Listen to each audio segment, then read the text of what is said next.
Chegou a hora de a gente falar de amor. Se tem um tema que atravessa a vida de todo mundo, é o amor. Os relacionamentos amorosos, eles são assim, a maior fonte ou uma das maiores fontes de prazer, mas também de dor, de sofrimento que a gente experiencia na vida. Eu mesma já tive vários relacionamentos, sempre muito longos, e eu posso dizer para vocês, sofri muito, sofri muito. Fui feliz em alguns?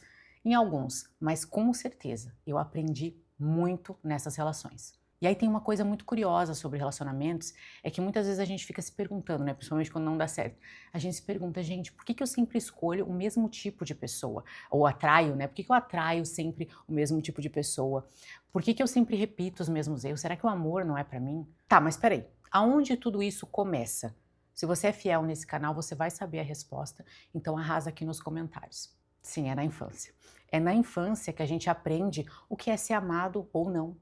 Quando a criança é olhada, cuidada, amada, ela cria uma base de segurança afetiva. Mas quando essa criança é ignorada, invadida, maltratada, isso tudo fica muito marcado e é levado também para a vida adulta. Essas marcas da nossa infância, elas vão moldar então a forma como a gente se relaciona com as pessoas. Se a gente consegue confiar, se a gente tem medo do compromisso, se a gente se torna dependente, carente afetivamente, se a gente começa a repetir e buscar sempre as mesmas coisas. É nessa época que o roteiro de como a nossa vida amorosa vai ser dali em diante é escrito. Inclusive a neurociência já fala que as nossas primeiras experiências, elas ficam registradas no nosso cérebro. Tem circuitos de memória emocional ali, principalmente na amígdala e no hipocampo. E aí isso vai influenciar a nossa resposta ao afeto até na vida adulta. Então você percebe como a gente não começa a amar do zero aquela pessoa, a gente ama com toda a bagagem da nossa história. Uma coisa muito comum no amor, na verdade no apaixonamento,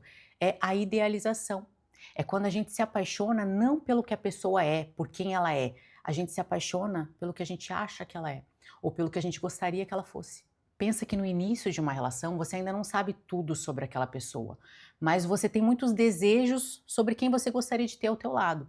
E aí você preenche essas colunas de falta de conhecimento sobre a pessoa com a idealização. E é comum que a cada relação, nessa fase da idealização, você acredite que essa pessoa é diferente, que ela vai ser capaz de curar todas as tuas feridas.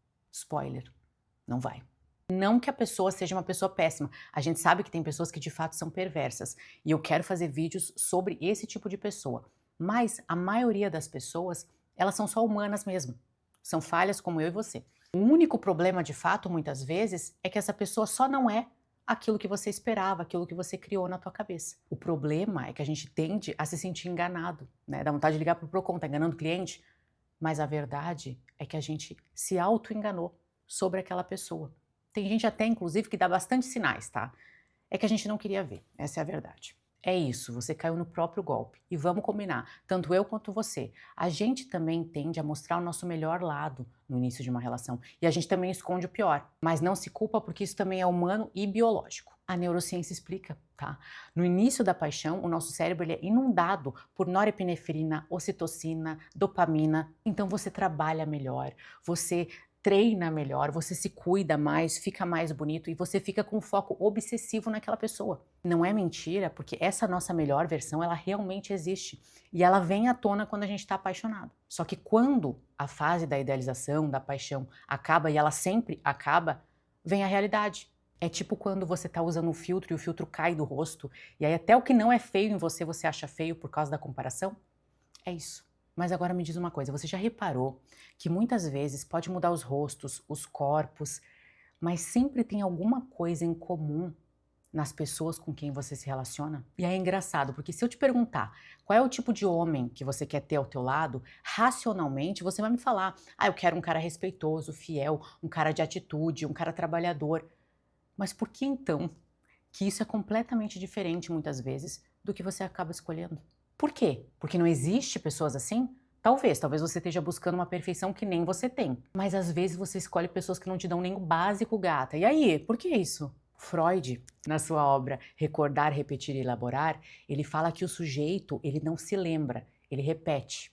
Ou seja, mesmo que não esteja disponível no nosso consciente o porquê a gente escolhe o que a gente escolhe, o nosso inconsciente, ele sabe que ele está escolhendo uma coisa familiar. Mas como eu sou uma psicanalista com especialização em neurociência, eu sempre vou puxar para o corpo também. Nesse ponto, a neurociência ela complementa o que Freud dizia, dizendo que o nosso cérebro, ele adora padrões. Ele sempre busca repetir o que é conhecido, mesmo que seja doloroso.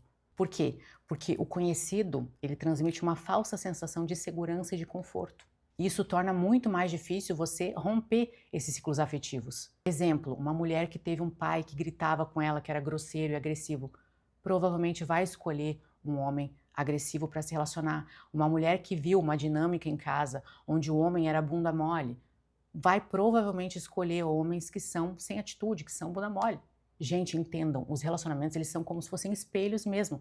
Inclusive, eles refletem mais sobre nós mesmos do que sobre o outro. A projeção, por exemplo, ela te faz ver no outro aquilo que você não quer ver em você ou que você não gosta em você. Então você projeta aquilo no outro. Nos relacionamentos tem um exemplo clássico, né, que é daquele cara que é extremamente ciumento, desconfiado, porque na verdade ele é o cara mais galinha que o mundo já viu. Então, claro, ele morre de medo que você faça o que ele faz, porque a maldade está na mente dele. E esse é só um exemplo bem claro, né, mas tem exemplos muito mais sutis, coisas muito pequenas que às vezes a gente nem percebe que na verdade é nosso, não é do outro. Mas aí, gente, a gente percebe o porquê que o amor e as relações, elas podem ser tão transformadoras pra gente. Porque elas mostram aonde que as feridas ainda doem, aonde que a gente pode trabalhar e melhorar em nós mesmos. Fala pra mim, quem nunca se pegou sendo tóxico com alguém?